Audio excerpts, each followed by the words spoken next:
So thank you. I know we're late, but again, I will be just short and sweet because this is how things are. We talked about the Oslo Accord. Just for me, first of all, I don't know whether it's good or bad, but Oslo is the reason I entered politics. In 95, after this agreement, the state of Israel was divided into two camps that were very actually different. When one camp talks about the land of Israel and the right of the Jewish people, or the land entirely, and uses the terms of and presents them as traitors, those who signed the agreement from the other side, but friends from the left that are absolutely sure that the new Middle East will come to fruition and everything will be perfect. So my voice was not heard, and my voice is, I'm voicing it out all the time in politics since then, at any stage I am. That says the following: yes, that's true, the Jewish people have the right to the land entirely, but if the Zionism is focusing on the Jewish state and democratic state of the Jewish people that has equality for all, we will have to divide the land, and hopefully, and we'll talk about that, whether it's two states or not, but we cannot allow ourselves an annexation because it's completely against all the values that this democratic state holds. And when I looked at the Oslo Accord, I thought that it's actually, I was an attorney, and the memorandum of understanding wasn't as successful as one can say, putting everything to the end without any negotiation about the permanent agreement where the borders will be defined and what is happening at the other side, if there is a border, because we're still very amorphic, or two entities of different sorts. And as documents put on the table, I did not like the mentioning of refugees that will bring us back not to 67 but to 48 in many senses. And I wasn't enthusiastic about the particular mentioning of Jerusalem because I thought that it should be a derivative in the end of the day of the borders and not some kind of separate discussion. But it was clear to me that we have to negotiate, that we have to part our ways, and we need to set a border to the state of Israel in order to fulfill this formula of the Jewish democratic state that is safe and in the land of Israel. We do have to divide the land of Israel. And the second option that some are leading us there is in fact the land of Israel entirely on behalf of the Israeli democratic Jewish country. So my voice was not heard then. It was a few weeks before the assassination of Rabin. I made a decision to go into politics. My whole political life, at all the positions I served at, I wanted to negotiate. And Udi Dekel was a partner in the process of Annapolis, and later on I went there back in 2014. And yes, I did discover that reality is we didn't reach an agreement. That's a fact, of course. And still, I think that one has to reach an agreement. And I would like to argue with texts that Oslo failed, the criminals of Oslo, victims of peace and this engineering of consciousness that unfortunately some of the leaders of the center do not express their opinion on this position. Oh my God, it sounds like something that will represent in fact the Palestinians. I'd like to talk about the state of Israel. When I talk about the two-state solution, as far as I'm concerned, the state for which I am actually want to promote such an arrangement is the state of Israel that is Jewish and democratic. The derivative of that will be the Palestinian state, if and when will it erect itself. And another comment, and again talking of your comment, they manage the conflict. Whether there is a partner or not, obviously is very important in order to know whether there is a chance of reaching an arrangement, an agreement. Using this no partner text serves the interest of those that say not that it just failed, they wanted to fail. They want Oslo to fail, they don't want it to continue. They really like the current state of affairs, and I will talk about that. They rely upon it, and they do complain, but they still rely upon it. And this is the part that's important for me to state right now. Since in fact what is happening, and they know the truth, they do know the truth, they do talk about that it's such a horrible thing and those criminals from Oslo. But in fact they rely upon the existence of Palestinian Authority that was created by Oslo Accords. They swear them, they slander Abu Maden, they don't want to transfer the monies to the authority and whether the terrorists receive payment or not. But when we actually ask them the questions of, when we but one-state solution. So what are you going to do with the Palestinians? Say, what do you want from me? There is independent. They are voting in the Palestinian Authority. And when we talk to them, but okay, if we will annul the whole Oslo arrangement, will we have to take care of the welfare, health, life, and everything they need? They said, no, they have the Palestinian Authority for that. So this is the hypocrisy, and it's worst display, really. It failed. From the other hand, wanted to fail, to weaken the Palestinian Authority until a certain level where they will not fail completely, but will still be able to continue to use it in order to say, well, there is no partner. Okay, it did fail. But God forbid, never to cross the line and to annul completely the agreement. There is a right wing, the mother of the whole right wing government. So annul that. They don't want to do that. And the same is actually when it comes to the disengagement. Yeah, we did leave Gaza. Go back. So now go back. By the way, it's actually operation can be definitely victims, the military challenging, but if it's so important, they do not want to do that because they know and understand the price of it.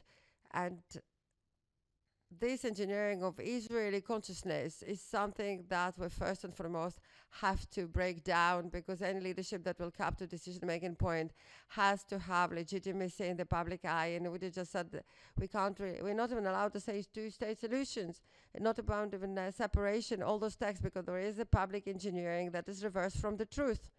And we'll talk about security as well, by the way, if it would have been dependent on them. And if we talk about Jerusalem, by the way, there's 300,000 that live in Jerusalem. Far they can, so they shouldn't be the part of the state of Israel, but you can't say because of Jerusalem. Oh my God!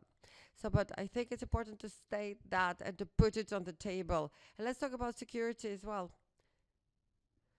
Because when we actually, if we are aware of those two possible scenarios, and I talk about that for years, we have our own direction, Jewish, safe, democratic, in the land of Israel. We want to go there. We want to move there. We want to stop at the peace station, not the one that here in Tel Aviv, by the way, the demonstrations. But we hope to find a partner for peace. But there is no partner for peace. Then we have stand still. We drive slower. We're looking for alternative path. We consider this is our National Ways app. But there's no alternative navigator in the land of Israel, in the entirety of the land of Israel. The objection is annexation, and not just, because they do know that if that's what will happen, there will be a clash between Jewish and democratic. Everything you see now, the weakening of the legal system and the weakening of democracy, designated in order to allow and to soften the path, because they want to stop at the station and far well with the Palestinians. They want to part their ways from democracy. And this is what is happening today in the state of Israel. And the second point that they talk about security. The state of Israel, since its own first days, will take its fate in its hands. We never rely upon others. We will defend ourselves. But the settlements do not give any security or safety. They're part of the same ideology that is legitimate, but let's just say that openly, that want to build more and more and more, that we will never be able to separate ourselves from the Palestinians, that we can't do that. How will it help me? They explained to me that Abu Mazen is not okay and he is a Holocaust denier and Palestinians are all terrorists. Because if this is how things are, so we should rather want to separate ourselves from them, shouldn't we? Why do you force us through the building of more and more settlements and preventing us from the separation? In the end, in our everyday life, we will have to live with this situation forever between the sea and the Jordan River bank. This is completely opposed to any logic. If they're so horrible, why do you want to live with them together?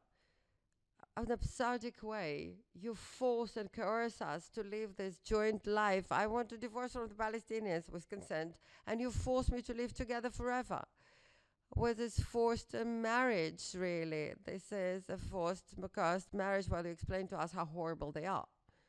And when I mentioned security, and if I did so, occupation, not necessarily provide security. We'll talk about to what extent the disengagement was horrible, the missiles and etc. And they are missiles, in fact, and there is danger, of course. But I want to tell you what happened to the soldiers and the settlers that lived in the Gaza district before and after and paid very heavy price for their living there. Or southern Lebanon, 18 years. What happened there until we decided to actually exit, to withdraw, and the price of human life and human life of our soldiers that we paid in Lebanon.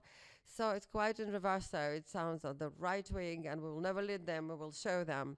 but it actually gives safety. No, it doesn't give us any security, and it's about time that we will actually open up this discourse in the Israeli society, not about what the Palestinians want, what do we want for ourselves.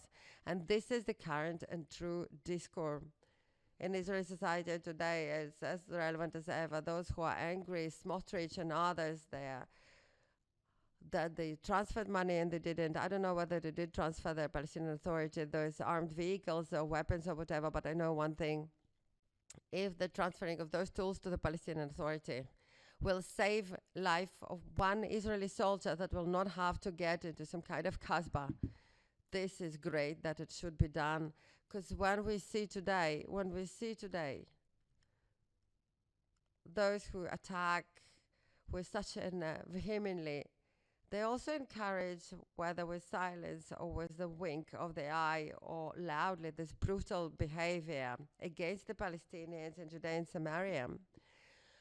From a security perspective, this is a match to ignite the whole area in a whim, and then we'll have to stand, and the head of the Judea Council requires the government to send my children, our children, there, which is something that for years and years we did, because really this is the duty of the state of Israel to defend the citizens wherever they are. But it's done with a complete certainty that there is no any other choice, that we try to create the same atmosphere that will allow normal life in safety, and not that our government, in fact, or representatives of the government in Judea and Samaria are those who actually ignite and encourage the violence that will ignite the field. And I think that something is happening. It will not remain the same. I think today at those protests and the large group of Israeli citizens that for many years didn't want to talk about democracy and about the conflict at all. No one wanted to talk about that. Those people are taking the streets. The last campaign when I was in politics was, there were two billboards. One was defense of democracy, and the second one, the diplomatic process. And I think it's all related, though now the public is defending democracy and taking the streets to do that. But I think that people start to understand that it's all connected. It's not just on theoretical level. When democracy, one cannot maintain democracy, a democratic state between the sea and the Jordan Bank if the annexation process will continue. But I think that people start to understand and intend to actually infringe the court is related to this behavior in Judea and Samaria that is limitless and completely lawless. And it's also related to the lack of of conscription, and there's a social process that is completely dramatic, where people say for their whole life we were willing to sacrifice ourselves for the sake of the safety of the State of Israel, security of the State of Israel, knowing there is a reciprocal support and it's done for the worthy cause and there is no other choice with proper considerations. I think those things start to surface up, and people will understand this connection and the failure within it. And therefore, I think the bottom line at that point, and today, I'm more optimistic. I was very pessimistic. We went through 5 campaigns where no one even mentioned the conflict. It was prohibited to talk about content, about conflict in general.